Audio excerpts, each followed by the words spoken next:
A Arte da Guerra, Sun Tzu. Há cerca de 2.500 anos, o general Sun Tzu escreveu este livro para dividir seus conhecimentos sobre as estratégias de guerra. Hoje, este livro tornou-se uma referência para políticos, administradores, gerentes de marketing, técnicos de futebol americano, jogadores de Age of Empires e pré-adolescentes com a pretensão de tornarem-se ninjas. Sun Tzu era um filósofo nomeado general pelo rei Holu, da província de Wu. Disse que, sob o comando dos dois, os exércitos de Wu venceram todos os confrontos por 2 décadas. Com inteligência e argumentos muito racionais, o autor expôs a importância do planejamento e da motivação de forma quase poética. A obra Zen realça a importância da paciência mesmo em momentos como a guerra.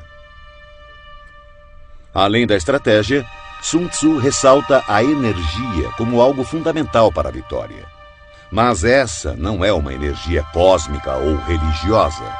Nada mais é do que vontade de agir e de conseguir conquistar os objetivos. Para atingir uma meta, o autor ensina: é necessário agir em conjunto, conhecer o ambiente de ação, o obstáculo a ser vencido e, é claro, conhecer seus próprios pontos fortes e pontos fracos. Se você conhece o inimigo e conhece a si mesmo, não precisa temer o resultado de 100 batalhas. Se você se conhece, mas não conhece o inimigo, para cada vitória sofrerá também uma derrota. Se você não conhece nem o inimigo nem a si, perderá todas as batalhas. Sun Tzu. O livro é, antes de ser um manual de guerra, uma obra filosófica, e esta é a razão de tanto sucesso. Sobre a arte da guerra, foram feitas dezenas de adaptações por diversos autores, tentando mostrar onde a obra pode ser aplicada. Capítulo 1. Estimativa. Sun Tzu disse: a arte da guerra é questão vital para o Estado. É o âmbito onde a vida e a morte são fundamentadas, um caminho que leva à aniquilação ou determina a sobrevivência.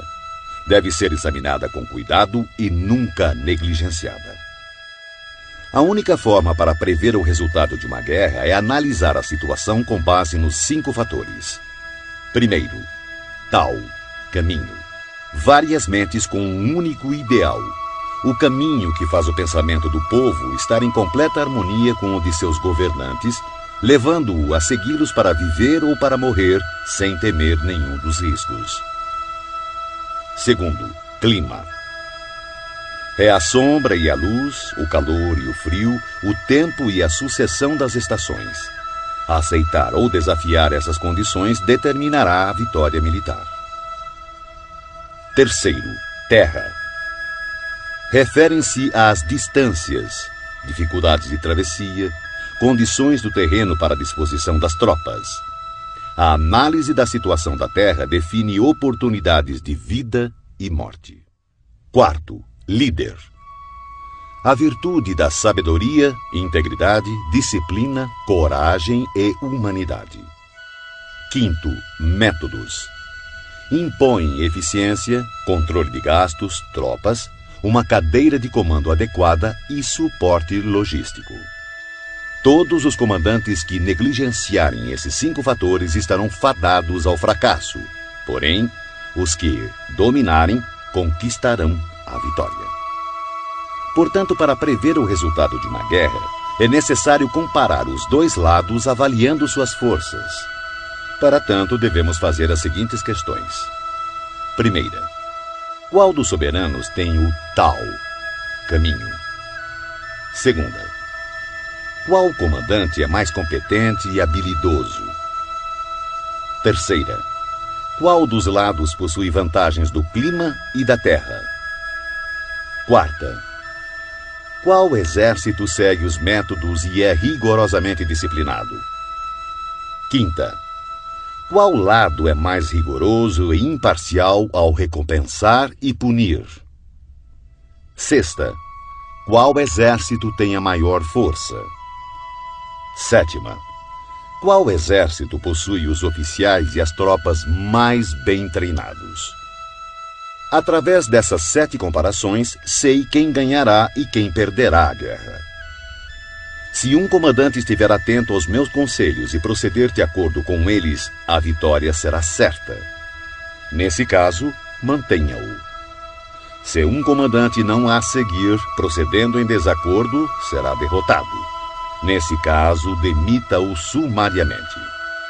Sabendo dos ganhos que podem advir dos meus conselhos, tire o maior proveito das condições favoráveis, formulando através delas uma vantagem estratégica para reforçar nossa posição. Há momentos em que a maior sabedoria é parecer não saber nada.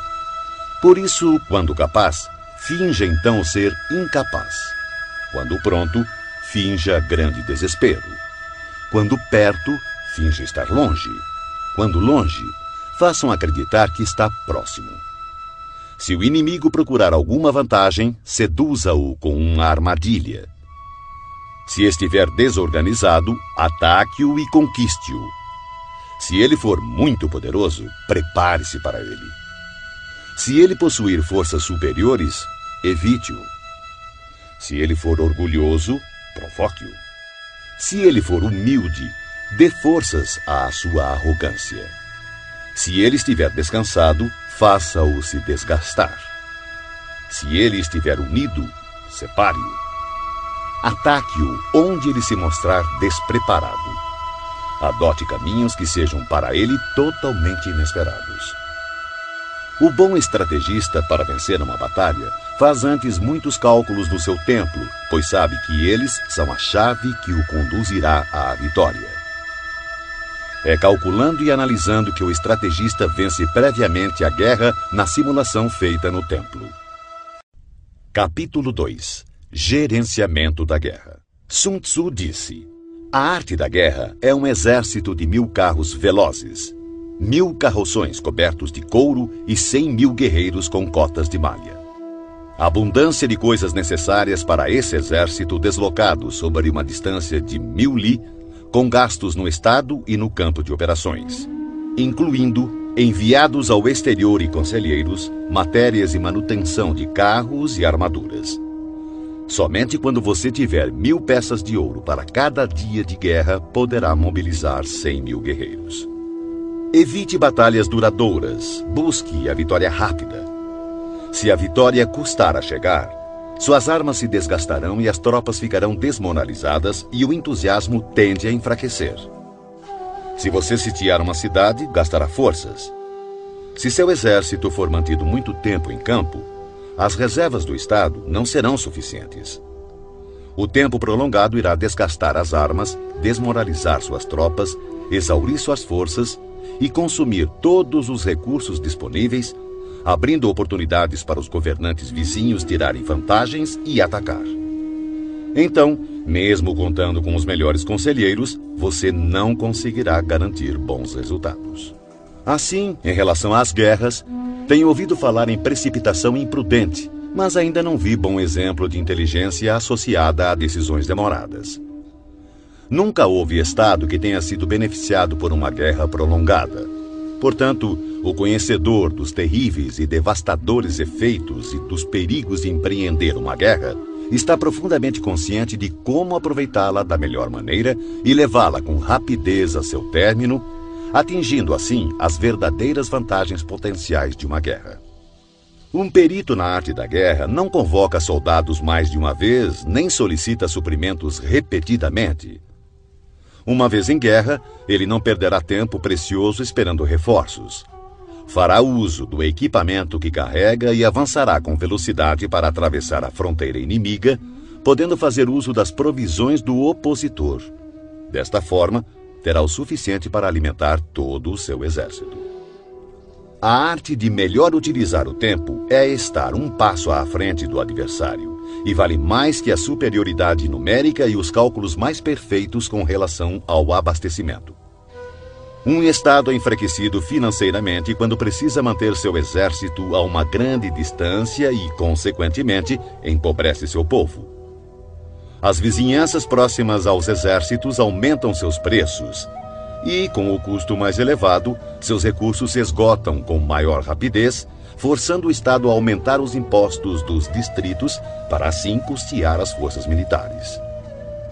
Boa parte dos recursos são utilizados no campo de batalha, acarretando dificuldades para as famílias do fronte interno, tendo como consequência lares vazios e rendas dissipadas, já que o custo para o povo poderá atingir cerca de 70% do valor de suas posses.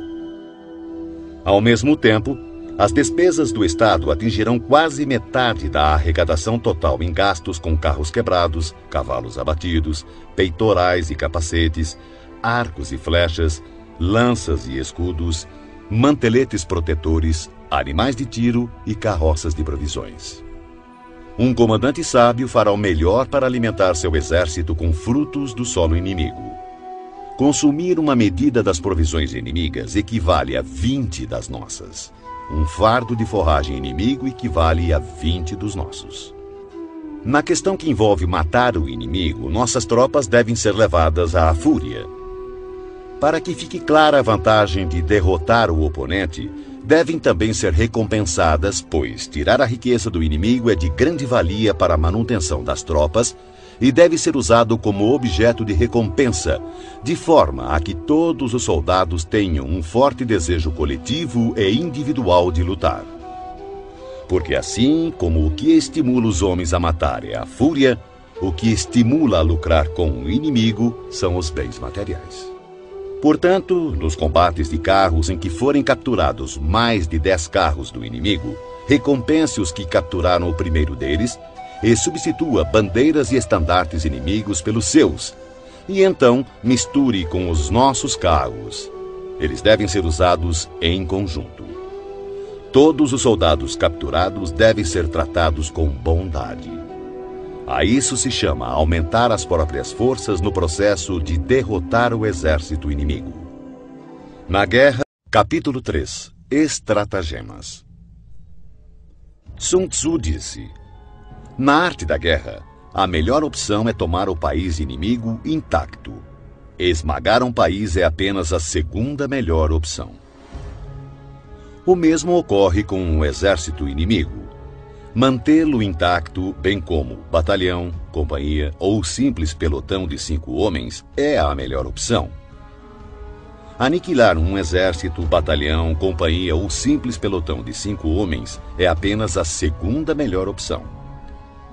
Portanto, conquistar 100 vitórias em 100 batalhas não significa o máximo da excelência. O máximo da excelência é subjugar o exército inimigo sem chegar sequer a combater. Assim, a melhor inteligência militar é atacar as estratégias do inimigo. Em seguida, atacar suas alianças, limitando a junção de suas forças. Depois, atacar seus soldados em seu próprio campo. E a pior de todas as políticas é sitiar cidades muradas. Isso somente deve ocorrer em último caso, quando não houver outra escolha. Pois as condições básicas de combate envolvem 2 elementos preciosos: energia e tempo. Se seu comandante for incapaz de controlar sua ansiedade e enviar tropas de soldados para escalar muros, perderá 1 em cada 3, e ainda assim não tomará a cidade. Esse é o tipo de calamidade que acontece quando se tenta sitiar uma cidade murada. Existem algumas máximas que devem ser consideradas antes de pensar em sitiar cidades e ganhar batalhas. O primeiro de teus cuidados deve ser conservar os domínios do país que serves. Somente quando for imprescindível, deves usurpar o território inimigo para ampliar o de seu governante. Deves garantir primeiro a tranquilidade das cidades de teu próprio país. Perturbar as cidades inimigas deve ser a opção mais desfavorável. Deves proteger e colocar em abrigo todos os vilarejos amigos. Somente se houver real necessidade, pode avançar contra os vilarejos inimigos. Deves impedir que as choças dos camponeses, bem como suas plantações, sofram qualquer dano. Somente uma extrema penúria deve levá-lo a saquear e devastar as instalações agrícolas de teus inimigos. Deves ter como objetivo buscar a perfeição, tentando conservar intactos os domínios dos inimigos. Somente destruí-lo em caso de extrema necessidade. O comandante que age assim tem a conduta comparada à dos mais virtuosos personagens da história, cujas obras buscam a produção e a conservação e não a destruição. O comandante habilidoso submete seu inimigo sem partir para a batalha, derrota seu reinado sem operações de campo muito extensas. Com as forças intactas, disputa o domínio do império. Dessa maneira, suas armas não sofrerão desgastes e, sem perder um soldado, sua vitória será completa. Esta é a arte de preparar o ataque. Já a arte de usar as tropas é a seguinte. Quando você tiver 10 vezes mais forças do que o inimigo, cerque-o. Quando tiver 5 vezes mais, ataque-o. Quando tiver apenas o dobro, divida-o em 2, um para atacar o inimigo pela frente e o outro para atacar pela retaguarda. Quando tiver igualdade de forças, divida a tropa do inimigo e enfrente-o. Quando for inferior em número, seja hábil para tomar a defensiva. Quando não for páreo para o inimigo, tenha a habilidade de evitá-lo. Embora um combate acirrado possa ser dado por uma força menor, esta acaba sendo capturada pela força maior. O comandante é a fundação primordial do Estado. Quando essa fundação estiver bem colocada, o Estado certamente estará forte. Quando defeituosa, o Estado certamente enfraquecerá. Existem 3 maneiras de um comandante trazer desgraça para o seu próprio exército. Primeira, ordenar um avanço ou retirada sem perceber ou se assegurar que o exército está em condições de obedecer. Chama-se isso de travar o exército. Segunda, interferir na chefia do exército, ignorando assuntos internos. Isso trará confusão aos oficiais e soldados.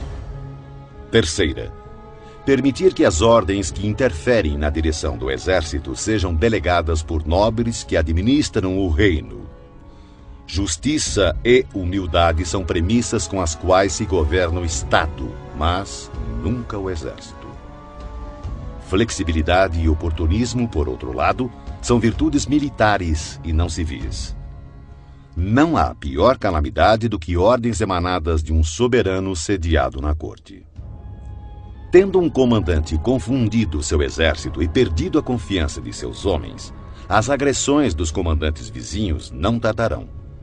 Daí a máxima: semear a desordem nas próprias fileiras é oferecer aos outros o caminho da vitória.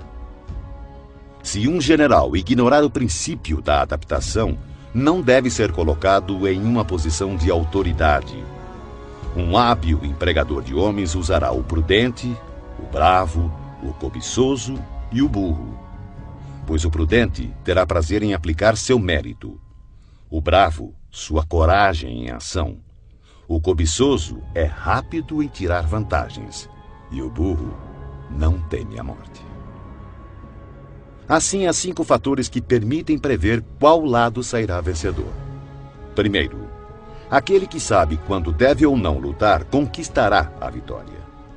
Segundo, aquele que compreende como lidar com a superioridade e a inferioridade numérica na disposição das tropas conquistará a vitória. Terceiro, aquele que possui superiores e subordinados unidos conquistará a vitória. Quarto, aquele que é prudente e põe em campo um exército completamente preparado contra um inimigo despreparado conquistará a vitória. Quinto, aquele que o comandante é hábil e cujos soberanos não interferem, conquistará a vitória. Sun Tzu disse: aquele que... Capítulo 4. Posições táticas. Sun Tzu disse: na antiguidade, o perito em batalha se colocava fora da possibilidade de derrota e esperava que o inimigo expusesse a sua vulnerabilidade. Garantir-nos de não ser derrotado está em nossas mãos. Porém, a oportunidade de derrotar o inimigo é dada por ele mesmo. Por isso se diz: a invencibilidade repousa na defesa, a vulnerabilidade revela-se no ataque. Manter-se e assumir posição defensiva é porque a força do inimigo é esmagadora. Porém, lançar-se ao ataque é porque a força do inimigo é deficiente. O especialista em defesa oculta a si mesmo no mais profundo e indecifrável canto da terra. O especialista em ataque desfere o golpe de cima das mais altas esferas do céu. Dessa forma, ele é capaz de, ao mesmo tempo, proteger a si mesmo e alcançar a vitória completa. Ver a vitória apenas quando ela está ao alcance da visão de todos não é o máximo da superioridade. O verdadeiro mérito está em planejar secretamente, deslocar-se subitamente, frustrar as intenções do exército inimigo e finalmente chegar à vitória sem o derramamento de sangue. Pois não requer muita força levantar a penugem de um coelho no outono, nem olhos penetrantes para distinguir o sol da lua, muito menos ouvidos apurados para ouvir o ronco do trovão. Os hábeis comandantes vencem a batalha depois de terem criado as condições apropriadas. Um comandante inteligente não apenas vence, ele se sobressai derrotando o inimigo com facilidade. Eles preveem todas as eventualidades, conhecem as situações do inimigo e não ignoram o que podem fazer e até onde podem ir. A vitória é uma decorrência natural desse saber. Porém, suas vitórias não lhe garantiam nem a reputação de sábio, nem o mérito do homem de valor. Pois o homem comum não dá grande credibilidade a uma vitória que foi obtida longe dos olhos da sua compreensão. Assim eram nossos ancestrais. Não acreditavam que os elogios como corajosos, heróis ou invencíveis fossem um tributo que tivessem merecido. Atribuíam sim seu sucesso ao cuidado extremo que tinham em evitar o menor deslize. O comandante inteligente vence as batalhas evitando cometer erros. É isso que garante a vitória completa, pois significa conquistar um inimigo já derrotado. O comandante hábil assume uma posição tal que não pode sofrer nenhuma derrota. Não negligencia nenhuma circunstância que garanta aniquilar o inimigo. Portanto, um exército vitorioso só entra na batalha depois de ter garantido a vitória, enquanto um exército derrotado só procura a vitória depois de ter entrado na luta. Um comandante vitorioso não permite que as tropas mostrem uma confiança demasiado cega, uma confiança que degenera em presunção. As tropas que sonham com a presunção da vitória são debilitadas pela preguiça. Ao contrário, aquelas que, sem pensar na vitória, exigem o combate, são tropas enrijecidas pelo trabalho, aguerridas, destinadas a vencer. Um especialista no uso de tropas constrói seus fundamentos sobre a doutrina do Tao, seguindo firmemente as normas militares. Assim, estará preparado para ser o árbitro da vitória e da derrota. Depois de uma primeira vantagem, não esmoreças nem dês às tuas tropas um repouso precipitado. Empunha a espada com a mesma rapidez de uma torrente que se precipita de um despenhadeiro. Que seu inimigo não tenha tempo sequer de perceber o que está acontecendo e somente recolher os louros da vitória quando o inimigo estiver aniquilado, dando-lhe assim condição de fazê-lo com segurança e tranquilidade. A arte da guerra está baseada em 5 fatores estratégicos: os cálculos, as quantidades, a logística, a balança do poder e a possibilidade de vitória. Todos esses fatores estão ligados entre si. Primeiro, os cálculos estão diretamente ligados aos tipos de terrenos. Segundo, com base nesses cálculos, estimam-se as quantidades de provisões. Terceiro, de acordo com as quantidades de provisões disponíveis, define-se a capacidade da logística. Quarto, a balança do poder está diretamente relacionada à capacidade da logística. Quinto, e, finalmente, a possibilidade de vitória baseia-se na balança do poder. Um exército vitorioso é como o peso de 100 quilos contra outro de alguns gramas. Um exército derrotado é como apenas alguns gramas contra centenas de quilos. O exército que Capítulo 5. Vantagens. Sun Tzu disse: comandar muitos é o mesmo que comandar poucos. Tudo é uma questão de organização. Controlar muitos ou poucos é uma mesma e única coisa. É apenas uma questão de formação e sinalizações. Lembre-se dos nomes de todos os oficiais e subalternos. Inscreva-os num catálogo, anotando-lhes o talento e suas capacidades individuais, a fim de aproveitar o potencial de cada um. Quando surgir oportunidade, haja de tal forma que todos os que deves comandar estejam persuadidos que seu principal cuidado é preservá-los de toda desgraça. As tropas que farás avançar contra o inimigo devem ser como pedras atiradas em ovos. De ti até o inimigo não deve haver outra diferença senão a do forte ao fraco, do cheio ao vazio. São as operações chamadas diretas e indiretas que tornam um exército capaz de deter o ataque das forças inimigas e não ser derrotado. Em batalha, use geralmente operações diretas para fazer o inimigo engajar-se na luta e as operações indiretas para conquistar a vitória. Em poucas palavras, o que consiste a habilidade e a perfeição do comando das tropas é o conhecimento das luzes e das trevas, do aparente e o secreto. É nesse conhecimento hábil que habita toda a arte.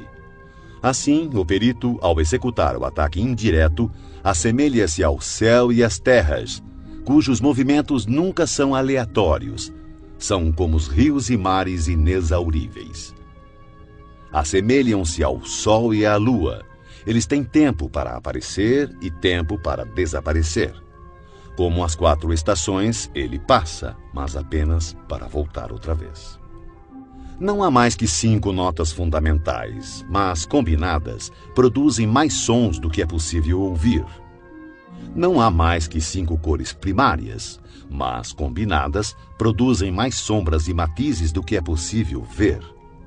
Não há mais que 5 sabores, mas, combinados, produzem mais gostos do que é possível saborear. Da mesma forma, para ganhar vantagem estratégica na batalha, não há mais que as operações diretas e indiretas, mas suas combinações são ilimitadas, dando origem a uma infindável série de manobras. Essas forças interagem, um método sempre conduz ao outro. Assemelham-se, na prática, a uma cadeia de operações interligadas, como anéis múltiplos ou como a roda em movimento, que não se sabe onde começa e onde termina. Na arte militar, cada operação tem partes que exigem a luz do dia e outras que pedem as trevas do segredo. Não posso determiná-las de antemão, só as circunstâncias podem ditá-las. Opomos grandes blocos de pedra às corredeiras que queremos represar. Empregamos redes frágeis e miúdas para capturar pequenos pássaros. Entretanto, o caudal rompe algumas vezes seus diques após tê-los minado aos poucos. Quando uma ave de rapina se abate sobre sua vítima, partindo-a em pedaços, isso se deve à escolha do momento preciso. A qualidade da decisão é como a calculada arremetida de um falcão que lhe possibilita atacar e destruir sua vítima. Portanto, o bom combatente deve ser brutal no ataque e rápido na decisão. Embaralhada e turbulenta, a luta parece caótica. No tumulto de um combate pode parecer haver confusão, mas não é bem assim. Entre a confusão e o caos, uma formação de tropas pode parecer perdida e mesmo assim impenetrável. Sua disposição é, na verdade, circular e não podem ser derrotadas. A confusão simulada requer uma disciplina perfeita. Afinal, o caos estimulado se origina do controle. O medo fingido exige coragem. A fraqueza aparente se origina da força. Ordem e desordem é uma questão de número, de logística. Coragem e medo é uma questão de configuração estratégica do poder, vantagem estratégica. Força e fraqueza é uma questão de disposição das forças, posição estratégica. O sábio comandante possui verdadeiramente a arte de liderar aqueles que souberem e sabem potencializar sua força, que adquiriram uma autoridade ilimitada, que não se deixam abater por nenhum acontecimento, por mais desagradável que seja. Aqueles que nunca agem com precipitação, que se conduzem, mesmo quando surpreendidos com sangue frio, que têm habitualmente nas ações meditadas e nos casos previstos antecipadamente. Aqueles que agem sempre com rapidez, fruto da habilidade aliada a uma longa experiência. Assim, o ímpeto de quem é hábil na arte da guerra é irrefreável e seu ataque é regulado com precisão. O primeiro imperador Han, 256-195 a.C., desejando esmagar seu oponente Rissung-nu, enviou espiões para conhecer sua condição. Mas este, sabedor do fato, ocultou com cuidado todos os soldados fortes e todos os cavalos bem alimentados, deixando apenas homens doentes e gado magro à vista. O resultado foi que os espiões, por unanimidade, recomendaram ao imperador que atacasse. O resultado? O imperador Han atacou e foi derrotado. Os espiões viram apenas velhice e doença. Isso, sem sombra de dúvida, é uma dissimulação do inimigo e atacar pode ser imprudente. Assim, quando pretende que o inimigo se movimente, o especialista se mostra e o inimigo certamente o seguirá. Ele ilude o inimigo e este acredita. Agindo dessa maneira, manipula o inimigo e assim espera por ele, armado com toda a sua força. O especialista, quando está em batalha, procura sua vitória na vantagem estratégica, não a solicita aos seus homens.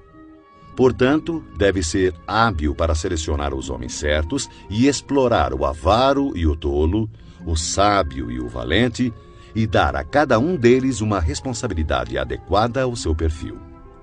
Jamais designe tarefas a quem não for capaz de cumpri-las. Selecione e dê a cada um responsabilidades proporcionais à sua competência. Em 341 a.C., o estado Xi, em guerra com o Wei, enviou o general Sun, que disse: "O estado Xi tem a reputação de covarde, e por esse motivo nosso adversário nos despreza. Vamos virar essa circunstância a nosso favor." Consequentemente, quando o exército atravessou a fronteira do território Wei, Sun ordenou que fossem acesas 100.000 fogueiras na primeira noite, 50.000 na segunda e apenas 20.000 na terceira. O general do exército Wei, Pang Xuan, ordenou o ataque de maneira vigorosa, pensando: "Eu sabia que os soldados de Sun eram covardes. Seu número já caiu menos da metade." Na sua retirada, Sun chegou a um estreito desfiladeiro que, calculou ele, seria atacado pelos perseguidores depois do anoitecer. Lá, chegando, tirou a casca de uma árvore e escreveu: "Sob esta árvore, Pang Xuan morrerá." Então, quando começou a anoitecer, colocou um grupo de poderosos arqueiros emboscados nos arredores, com uma ordem de atirar diretamente se vissem uma luz. Mais tarde, Pang Xuan chegou ao local e, vendo a árvore, acendeu uma luz para ler o que estava escrito.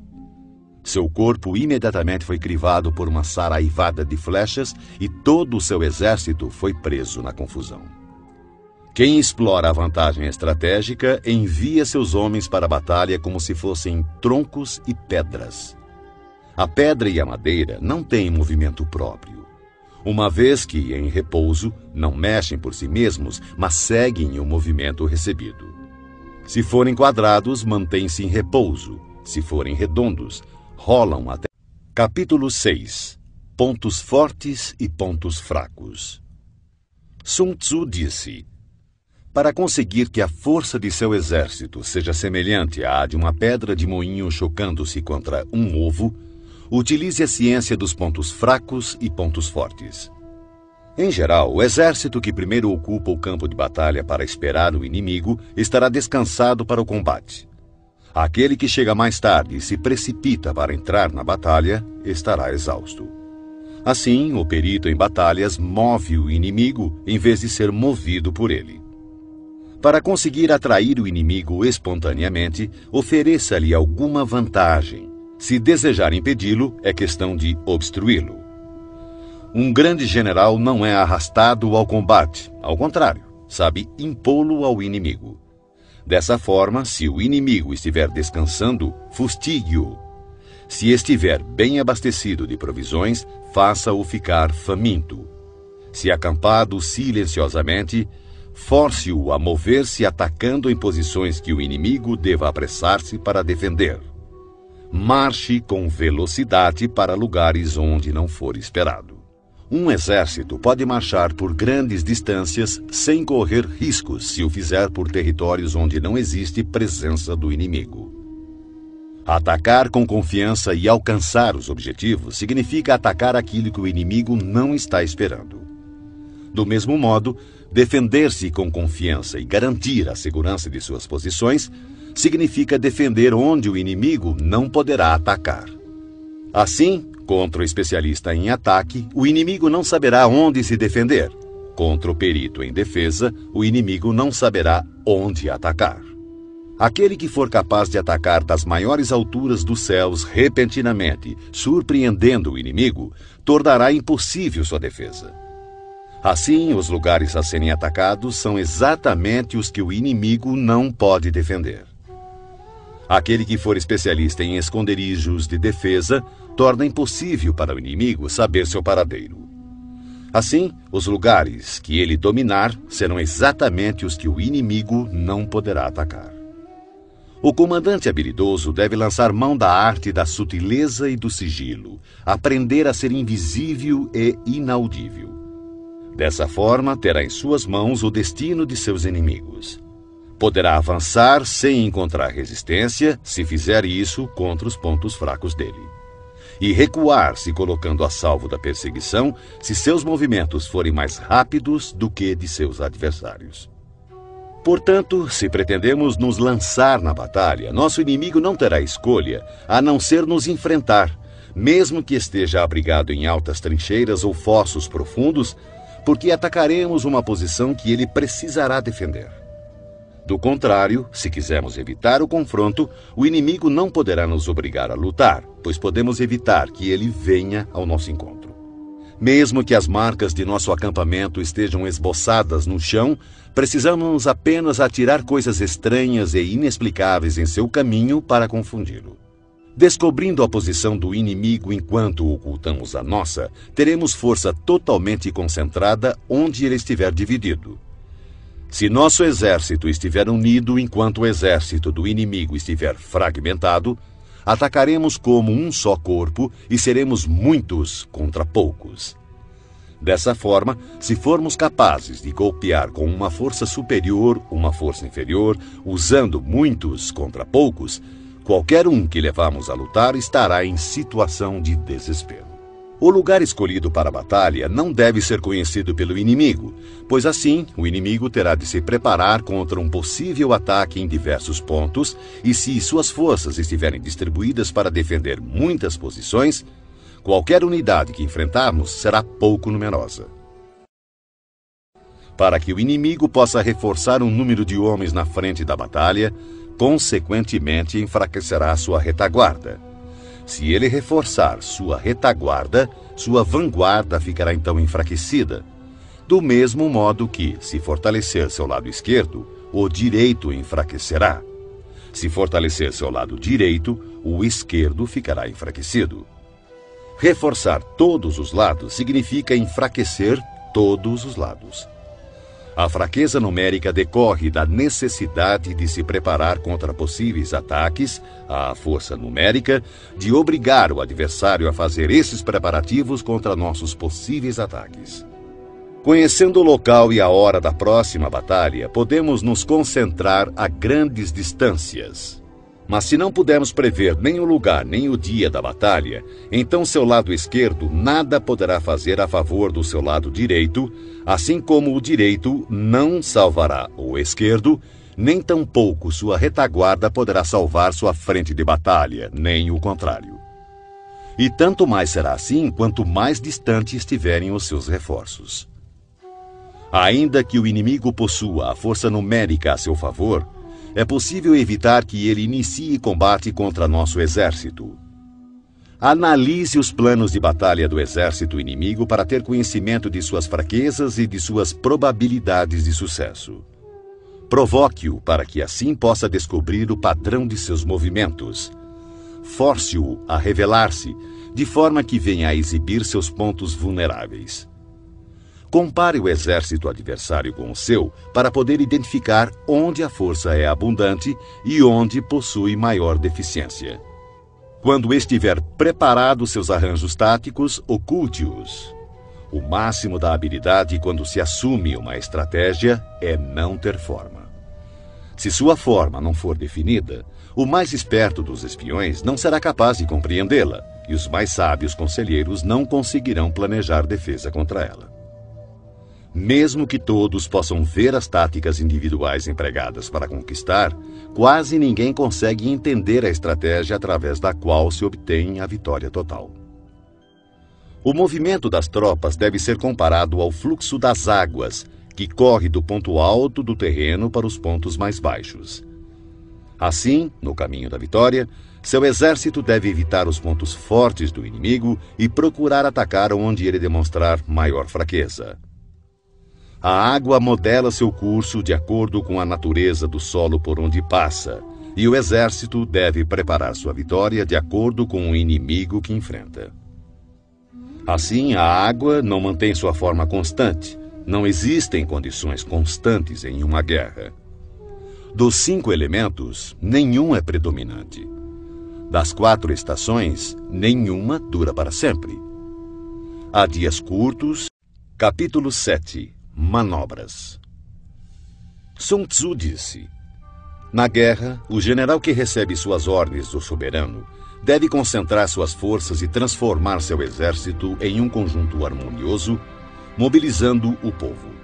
Depois, instalar as tropas em lugar vantajoso. A grande dificuldade de manobrar exércitos para a luta está em transformar uma longa e tortuosa estrada em caminho mais conveniente e em transformar a adversidade em vantagem. Dessa forma, transforme a estrada do inimigo em longa e tortuosa. Haja de forma dissimulada, engane-o com a ilusão de ganhos fáceis. Isso equivale a compreender a estratégia de transformar o inconveniente em correto. A manobra tanto pode ser uma fonte de vantagem quanto um perigo. Por essa razão, se um exército tivesse que levantar acampamento e recolher suas armaduras às pressas em marcha forçada de 1000 li sem parar, em busca da conquista de uma vantagem, todos seriam feitos prisioneiros. Seus homens mais fortes estariam longe da vanguarda, os exaustos ficariam para trás e, em média, somente 1/10 das forças chegaria à meta. Se tivesse que viajar 50 li em tal ritmo para obter vantagem, o comandante da força de avanço estaria perdido e somente a metade das forças chegaria à meta. Se tivesse que viajar 30 li em tal ritmo para obter alguma vantagem, apenas 2/3 das forças chegariam à meta. Um exército sem equipamento e provisões perecerá, sem sombra de dúvidas. Somente mantém alianças com os estados vizinhos depois de conhecer a fundo as intenções dos seus soberanos. E a menos que conheça a configuração de um terreno, suas montanhas, pântanos, florestas e acidentes naturais, você não deve colocar seus exércitos neles, a não ser que utilize guias locais para obter alguma vantagem. Pratique a dissimulação, recorra a manobras enganosas. Movimente-se quando estiver em posição de vantagem, faça mudanças estratégicas, dispersando ou concentrando suas forças. Quando avançar para a batalha, seja veloz como o vento, imprevisível como o trovão. Em ocasiões que deva permanecer calmo, seja como a floresta. Ao invadir e saquear, haja rápido como o fogo. Na imobilidade, seja como a montanha. Quando necessário, esconda suas intenções, seja obscuro como as trevas. Evite movimentar-se inutilmente e somente ataque quando tiver certeza da vantagem. Ao saquear e pilhar cidades, reparta sempre de maneira justa todos os despojos.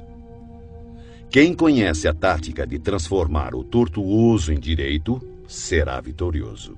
Essa é a arte de manobrar. A maneira de dar ordens e fazer com que essas sejam cumpridas é de extrema importância para a vitória de um exército. Você encontrará no livro dos planos militares que em determinadas ocasiões a maioria dos teus homens não poderá te ver nem ouvir. Os tambores e as bandeiras devem substituir tua presença e tua voz. Assim, em combate noturno, faça uso dos tambores, e durante o dia use as bandeiras e estandartes. Desta forma, suas tropas serão um único corpo, impedindo que teus soldados corajosos avancem sozinhos e os covardes recuem. Essa é a arte de manobrar grandes massas. Pode-se desmoralizar um exército inteiro e seu comandante ser levado a perder o ânimo. Na manhã da guerra, a moral do inimigo está elevada. Ao meio-dia, começa a enfraquecer, e à noite sua mente está voltada para o retorno ao acampamento. Por isso, o comandante sábio evita um inimigo com a moral em alta e ataca-o quando moroso e inclinado a retornar. Essa é a arte de administrar humores. Disciplinado, o bom comandante usa sua própria ordem para esperar pela desordem do inimigo, usa sua calma para esperar por seu clamor. Essa é a arte de conservar o autodomínio. Se perceberes que o inimigo está animado e descansado, espera que o entusiasmo arrefeça e ele se vergue sob o peso do cansaço. Então, usa suas tropas descansadas e bem alimentadas. Essa é a arte de administrar a força. Não inicies um combate quando o inimigo apresenta disposições perfeitas de suas bandeiras e estandartes. Não lance o ataque sobre o exército inimigo ordenado e disciplinado em suas formações. Essa é a arte de controlar as condições mutáveis. Portanto, não ataque o inimigo que ocupar o terreno alto, nem aquele que tiver uma colina às costas. Não persiga um inimigo que finge recuar. Não obstrua um inimigo que volta para casa. Capítulo 8. Contingências. Sun Tzu disse: uma vez dada pelo soberano a ordem de mobilizar a população para a guerra, cabe ao comandante reunir o exército e organizar as tropas. Seguindo ao encontro do exército inimigo, deve-se evitar acampar em locais difíceis e em locais de boas estradas deve-se buscar aliados. Não perder tempo em locais isolados, ter planos de contingência quando em posições propícias a emboscadas e avançar contra o inimigo em terreno do qual não haja saída, são táticas precisas para a garantia de uma boa batalha. Há estradas que não devem ser percorridas, exércitos que não devem ser atacados, cidades que não devem ser assaltadas, terras que não devem ser contestadas e ordens do governo que não devem ser obedecidas.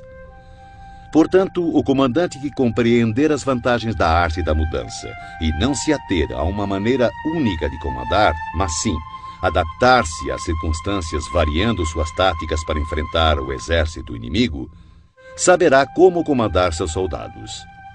Ao contrário, se seus métodos de comando forem flexíveis e suas decisões forem tomadas de forma mecânica, ele não é digno de comandar seus soldados, e por mais que esteja familiarizado com o território, não será capaz de pôr em prática seus conhecimentos e tirar o máximo de seus homens.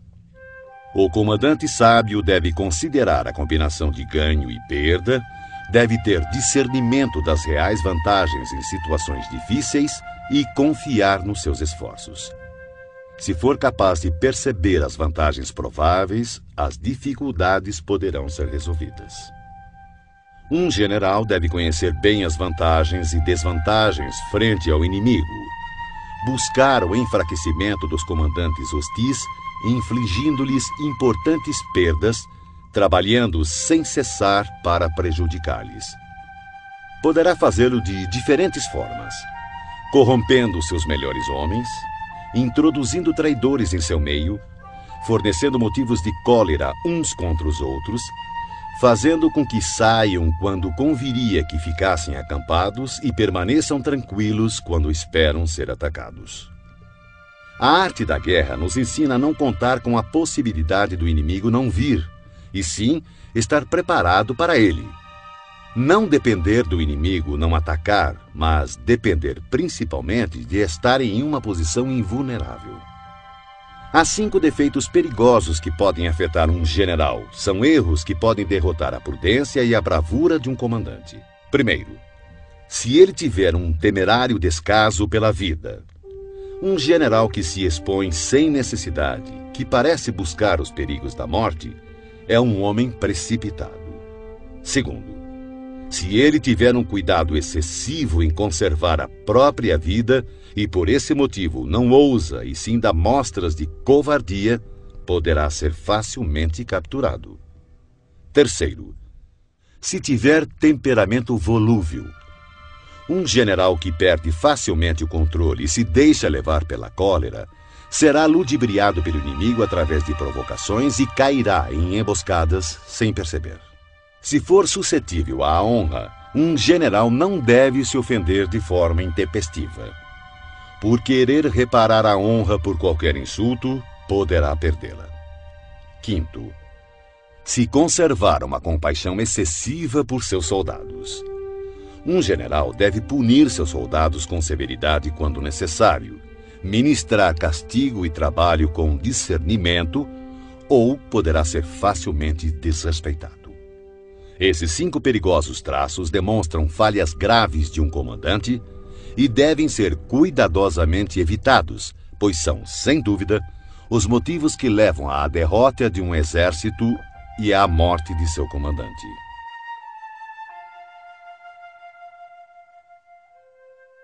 Capítulo 9. O exército em marcha. Sun Tzu disse: antes de movimentar suas tropas, se informe da posição de seu inimigo. Quando fizer seu exército marchar, atravesse rapidamente as montanhas e fique nas proximidades dos vales. Acampe sempre em terreno alto e em local ensolarado. Quando travar combate em colinas, não suba ao topo para alcançar o inimigo. Sempre que for necessário atravessar um rio, afaste-se rapidamente da margem e jamais o atravesse em presença do inimigo. Caso contrário, o inimigo esteja cruzando um rio, não vá ao seu encontro dentro da água. Espere. E só ataque quando a metade de sua tropa concluir a travessia. Desta forma, terá mais vantagem no combate. Na travessia de pântanos, sua maior preocupação deve ser sair deles o mais rápido possível, pois além da grande dificuldade de conseguir provisões nestes locais, são terrenos baixos e expostos ao ataque. Se for forçado a combater em um pântano, procure ocupar as orlas, evite adentrar no terreno e, se houver floresta nos arredores, situe-se de costas para elas. Em terras planas e secas, procure se posicionar de forma que seu flanco direito e sua retaguarda fiquem próximos de alguma elevação no terreno.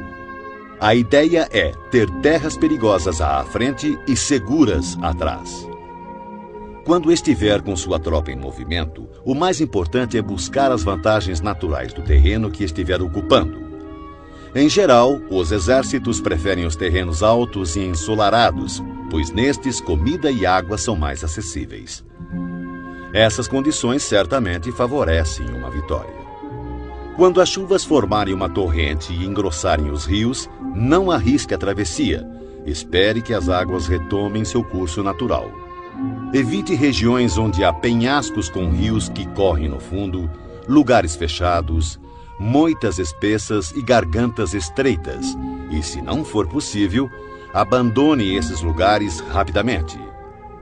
Enquanto nos afastamos, devemos atrair o inimigo para esses locais e talvez ele caia nos perigos que acabamos de nos esquivar. Tenha cuidado também com lugares cobertos de matos e de pequenos bosques, lagos cercados de plantas aquáticas e charcos cheios de junco. São locais próprios para emboscadas e esconderijo de espiões traiçoeiros. Estando perto destes lugares, não se movimente antes de fazer um reconhecimento de toda a área. Portanto, devo afirmar, mais uma vez, que independente do acampamento ser bom ou ruim, deve-se buscar as vantagens de cada terreno. Além disso, deve-se ficar atento ao inimigo, envie espiões ao longo do caminho e decifre todos os movimentos do adversário. Se o inimigo estiver próximo e ainda assim se manter em silêncio, ele não está ocupando uma posição estratégica. Se estiver distante e tentar provocar um combate, ele quer que avancemos. Se ele estiver acampado em terreno plano, com certeza está protegido por alguma vantagem. Se houver movimento entre as árvores de uma floresta, fique atento. Pode ser que o inimigo esteja avançando. Se existirem muitos obstáculos entre os arbustos, ele está tentando nos confundir. Se uma grande quantidade de pássaros levanta voo de súbito, é sinal de uma emboscada. Animais assustados indicam que um ataque surpresa está se formando. Se a poeira ergue-se alta, é sinal de carros de guerra chegando. Quando ela é baixa e se espalha rente ao chão, denuncia a aproximação da infantaria. Se a poeira se levanta em pontos esparsos, mostra que destacamentos estão colhendo lenha para as fogueiras.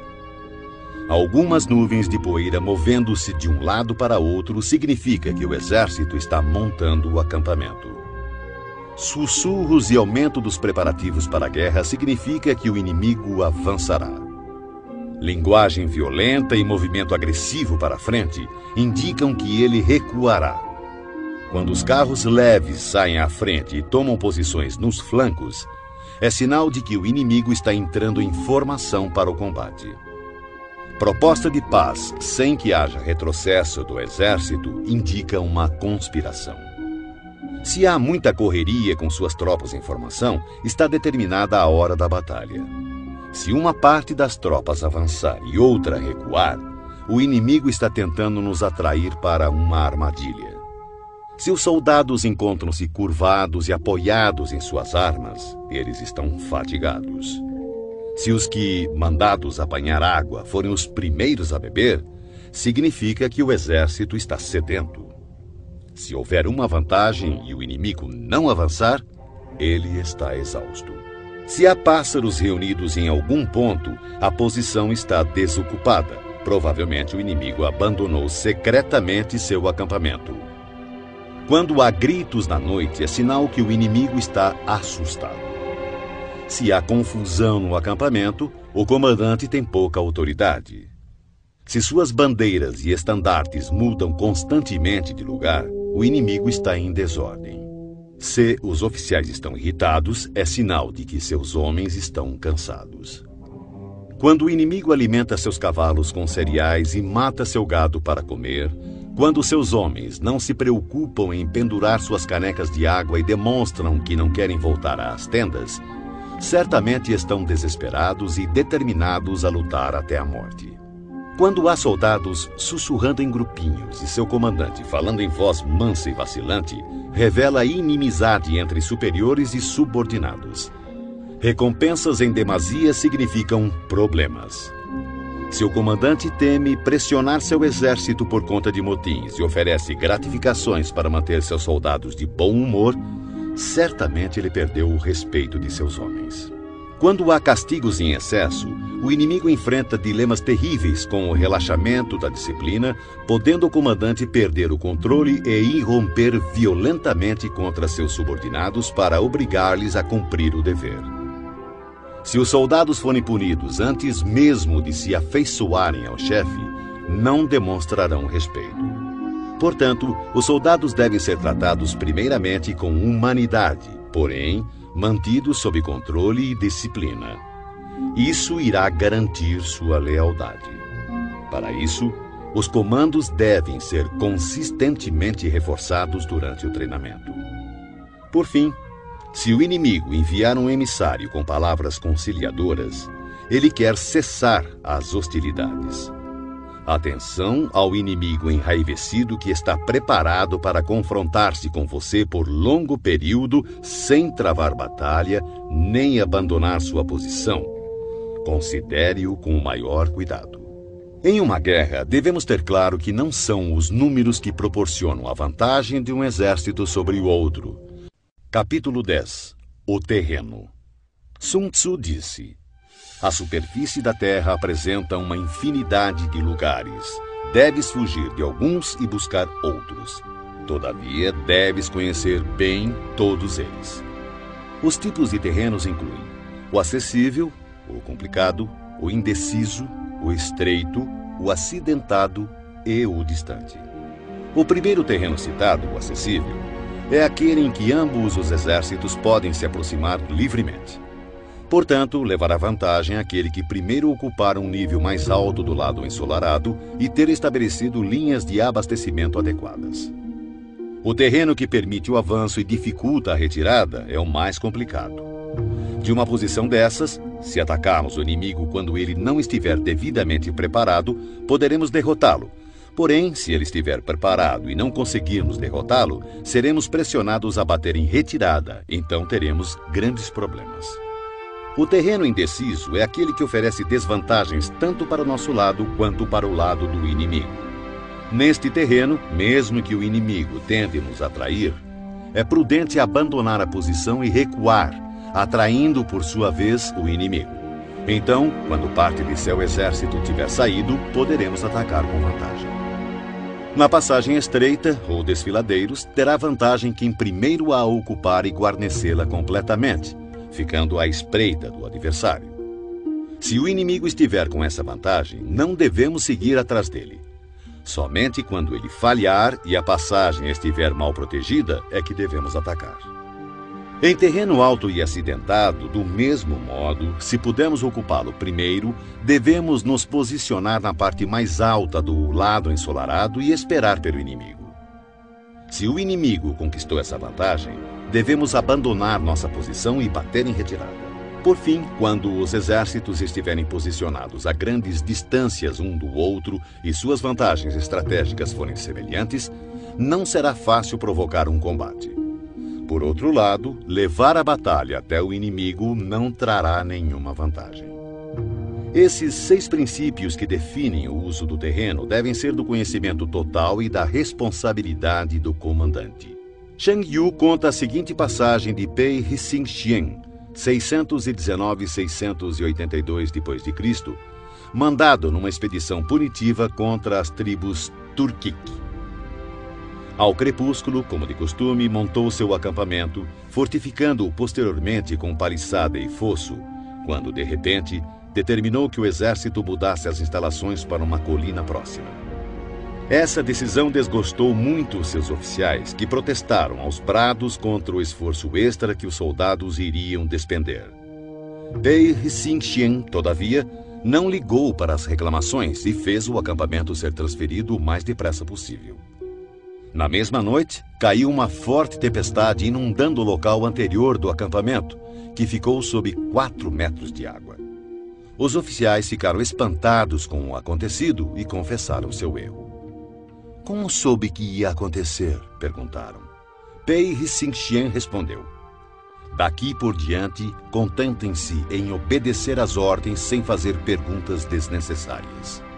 Durante uma guerra, um exército pode ficar exposto a situações de calamidade que não são decorrentes de causas naturais, mas sim são decorrentes de erros cometidos por seu comandante.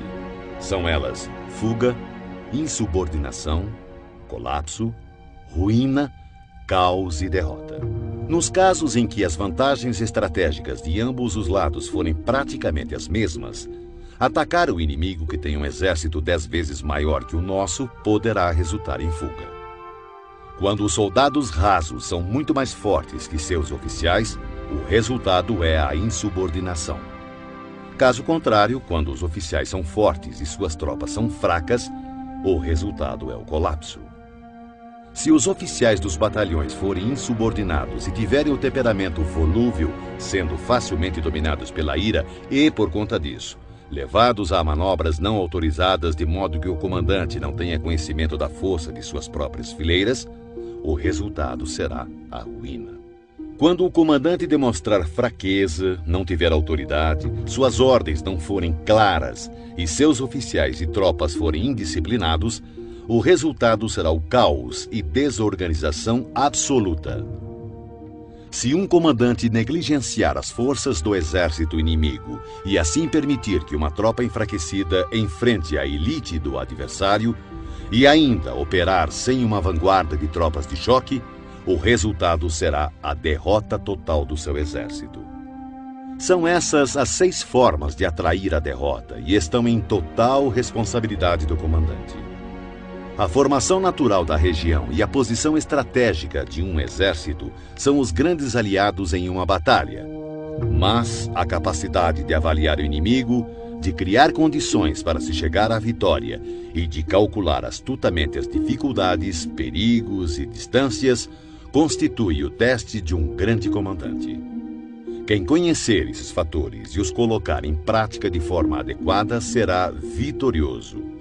Aquele que lutar sem isso, certamente será derrotado. Desta forma, se tiver certeza que o caminho da batalha garante a vitória, então você deve lutar, mesmo contra a decisão de seu soberano. Mas, se o caminho da batalha não assegura a vitória, então não deve lutar, mesmo com ordem do seu governante. O comandante que segue para a guerra sem ter como prioridade fama pessoal e recua sem temer o descrédito, aquele cuja preocupação for proteger seu povo e prestar um bom serviço ao seu soberano, é um tesouro nacional. Se o comandante trata seus soldados como se fossem seus filhos, por recompensa eles o seguirão até os vales mais profundos e o defenderão com a própria morte. Porém, se o comandante for generoso, mas incapaz de fazer valer sua autoridade, seus soldados serão como crianças mimadas e ficarão inúteis. Se soubermos que nossas tropas estão prontas para atacar, mas ignorarmos que o inimigo não está vulnerável, chegaremos apenas a meio caminho da vitória. Saber que o inimigo está vulnerável, mas ignorar se nossas tropas podem atacar para vencer, reduzem à metade nossas chances de vitória. Saber que o inimigo está vulnerável e que nossas tropas estão prontas para atacar e vencer, e ainda assim ignorarmos que o terreno não nos favorece, novamente reduz nossas chances de vitória. Portanto, quando o soldado experiente se mover, nunca ficará desorientado e, quando partir para a ação, não encontrará limites. Por isso se diz: se você conhece o inimigo e a si mesmo, a vitória não estará em risco. Se você conhece o terreno e as condições naturais, a vitória poderá ser completa. Sun Tzu disse: a arte da guerra reconhece 9 situações de acordo com a variação dos terrenos: o dispersivo, o fácil, o controverso, o aberto, o de estradas cruzadas, o terreno crítico, o difícil, o vulnerável a emboscadas e o mortífero. Quando um comandante está lutando perto de suas próprias fronteiras, este é um terreno dispersivo, porque estando os soldados perto de suas casas e ansiosos para reverem suas famílias, ficam esperando a primeira oportunidade dada por um combate para espalharem-se por todos os lados. Quando as tropas penetrarem apenas um pouco no território do inimigo, chamamos de terreno fácil, porque, embora terreno hostil, não está a grande distância e será fácil retroceder na primeira oportunidade. A região que não oferece muitas vantagens para ambos os lados é chamada de terreno controverso. São terrenos-chave e devem ser disputados. A região ou território onde ambos os lados têm total liberdade de movimentação é chamada de terreno aberto, locais que comunicam-se com o exército inimigo e com as zonas de retirada. Terrenos e estradas cruzadas são territórios que fazem fronteiras com muitos estados, portanto possuem cruzamentos estrategicamente vitais. O primeiro a atingi-lo terá a vantagem de fazer aliança com outros estados. Quando um exército tiver penetrado em território hostil, deixando para trás cidades fortificadas, este é um terreno crítico. Denominamos terreno difícil toda região trabalhosa de atravessar, sejam florestas, montanhas, pântanos, desertos ou precipícios.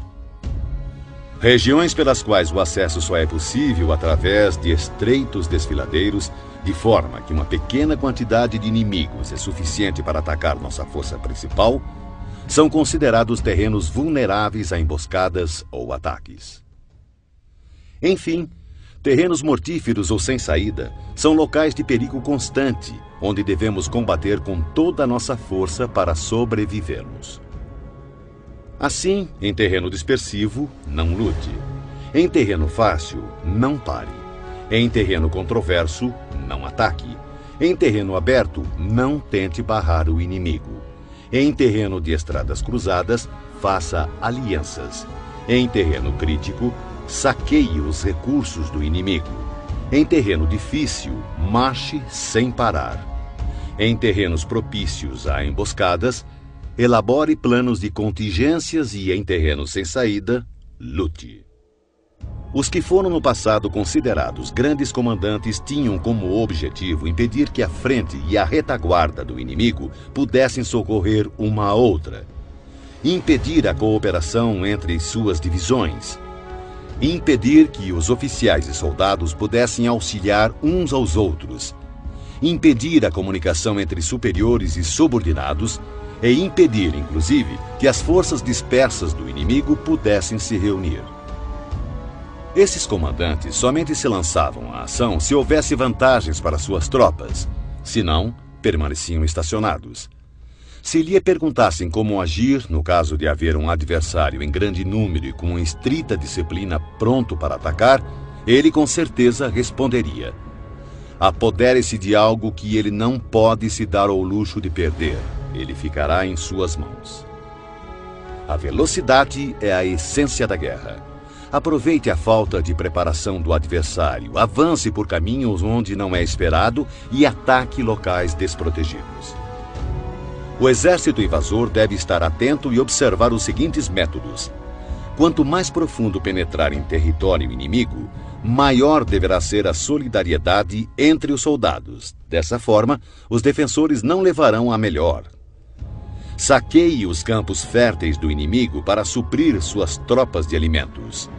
Cuide do bem-estar de seus homens e não os sobrecarregue. Mantenha seu exército sempre em movimento.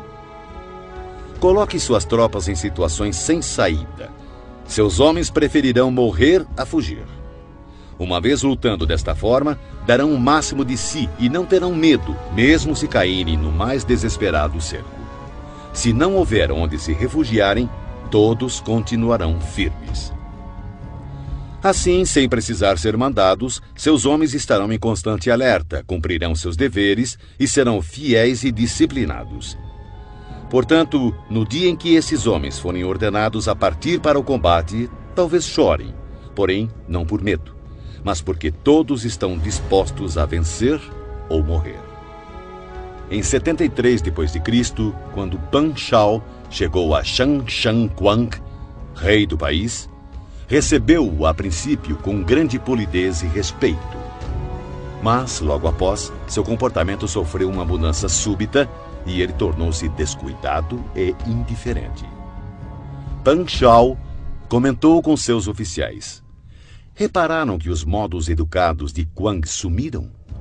Só pode significar que chegaram mensagens dos bárbaros do norte e que Quang ficou indeciso, sem saber de que lado se põe.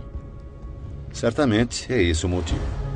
O homem inteligente pode perceber as coisas antes delas acontecerem. Chamou imediatamente um dos nativos que fora posto ao seu serviço e preparou-lhe uma armadilha. O homem acabou revelando tudo. Pan Shao convocou uma reunião geral de seus oficiais e começou bebendo com eles. Quando o vinho lhes havia subido ligeiramente à cabeça, testou mantê-los mais excitados, falando-lhes assim: senhores, estamos no interior de uma região isolada, ansiosos por obter riquezas e glórias através de uma grande proeza. Ora, Acontece que um embaixador do Ryushun-nu chegou a este reino há apenas alguns dias, e o resultado foi que o trato respeitoso que nos foi dado pelo nosso anfitrião real desapareceu. Se esse enviado dominá-lo, tomar nossa força e levar-nos para Ryushun-nu, nossos ossos serão pasto dos lobos do deserto. Que faremos? Unanimemente, os oficiais responderam: diante do perigo de vida que corremos, seguiremos nosso comandante vivos ou mortos. Não se alcança sucesso nas batalhas a menos que os soldados tenham sagacidade e objetivos em comum e, mais importante ainda, espírito de cooperação. A causa primária pela qual deve-se conduzir um exército é estabelecer um padrão unificado de coragem. Assim, o bom comandante conduz suas tropas como se conduzisse um homem pela mão. Dessa forma, essa pessoa não pode deixar de segui-lo. Um grande comandante deve ser calado, assegurando o sigilo. Deve ser justo e honesto, mantendo a ordem. Deve manter o povo na ignorância quanto aos seus planos. Alterando seus planos, ele mantém o inimigo no escuro. Mudando seu acampamento, evita que o inimigo preveja seu objetivo.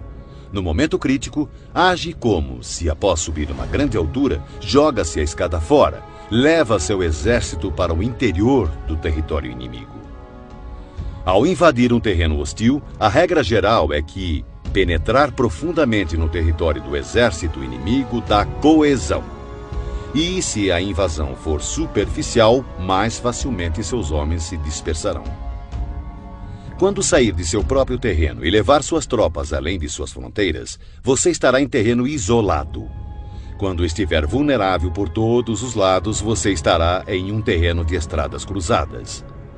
Quando à sua frente houver um estreito desfiladeiro, você estará em um território propício a emboscadas. Quando estiver sem saída, você estará em um terreno mortífero. Portanto, em terreno disperso, deve unir suas tropas. Em terreno fácil, mantenha ligações estreitas entre as tropas. Em terreno competitivo, deve-se acelerar a marcha. Em terreno aberto, dê mais atenção à defesa. Em cruzamento, reforce as alianças.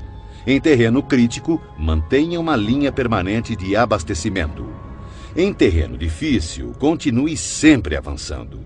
Em terreno vulnerável, bloqueie as passagens de acesso. E, finalmente, em terreno mortífero, lute até a morte.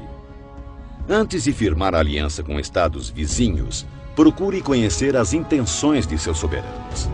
E somente disponha seu exército nessas terras com o auxílio de um guia local, pois é preciso estar familiarizado com a geografia do local, a fim de transformar empecilhos naturais em vantagens estratégicas. A seguir, fatores que não devem ser ignorados por um exército digno de um rei. Ofereça recompensas grandiosas, dê ordens extraordinárias e você comandará o exército inteiro como se fosse um único homem. Dê tarefas às tropas, mas não revele suas reais intenções. Coloque-os frente a frente com o perigo, mas não revele as vantagens. Coloque suas tropas em situações de vida ou morte, em terrenos sem saída. Só assim continuarão vivos. Somente quando se encontram em real perigo, os homens aprendem a transformar derrota em vitória. O sucesso da guerra está em estudar cuidadosamente as intenções do inimigo. Se ele mostra inclinação para avançar, atraia-o. Se deseja recuar, deixe que ele leve adiante sua intenção. No dia em que for feita a declaração de guerra, bloqueie todas as passagens, destrua os registros oficiais e proíba qualquer contato com emissários do inimigo. Reveja todos os seus planos com urgência e rigor e finalize sua estratégia. Se o inimigo mostrar alguma vulnerabilidade, avance sobre ele. Conquiste algo que seja de grande importância para seu adversário e não permita que ele saiba qual será o momento de seu ataque. Siga a estratégia determinada, mas procure se adaptar aos movimentos do exército inimigo para garantir o resultado da batalha. A princípio, procure exibir a timidez de uma modesta e humilde donzela, e então o inimigo abrirá suas portas. Depois, imite a velocidade de uma lebre apressada, e será tarde demais para que o exército inimigo possa mostrar alguma reação ou oposição.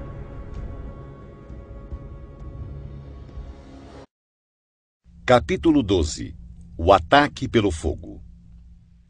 Sun Tzu disse: existem 5 meios de atacar com fogo. O primeiro consiste em queimar os homens. O segundo, queimar as provisões. O terceiro, queimar transportes e equipamentos. O quarto, queimar arsenais e depósitos. E, por último, lançar fogo contínuo sobre o inimigo. Para iniciar um ataque com fogo, deve-se manter sempre preparado um material inflamável e aguardar que o tempo e as circunstâncias estejam favoráveis. Deve-se observar que a época mais adequada para o uso do fogo são os períodos quentes e secos. Há ainda os dias mais propícios para o alastramento das chamas, são aqueles em que a lua estiver passando pelas constelações da cesta dos ventos, do muro, das asas e da plataforma do carro, pois estas constelações determinam dias ventosos. No ataque com fogo, deve-se estar preparado para variar a maneira de agir de acordo com as mudanças de situação, que podem ser 5. Primeira, quando o fogo invadir o acampamento do inimigo, deve-se esperar uma reação imediata. No entanto, se as tropas inimigas permanecerem em silêncio mesmo com o lavrar do fogo, contenha seu ímpeto e não ataque.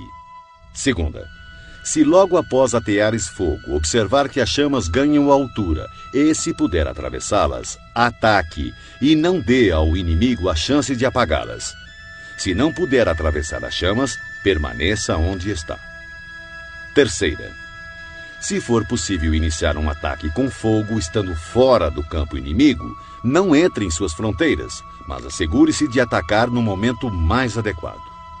Quarta, considere sempre a direção do vento, atacando em seu favor. Jamais ataque contra o vento, ou vai sofrer tanto quanto o inimigo.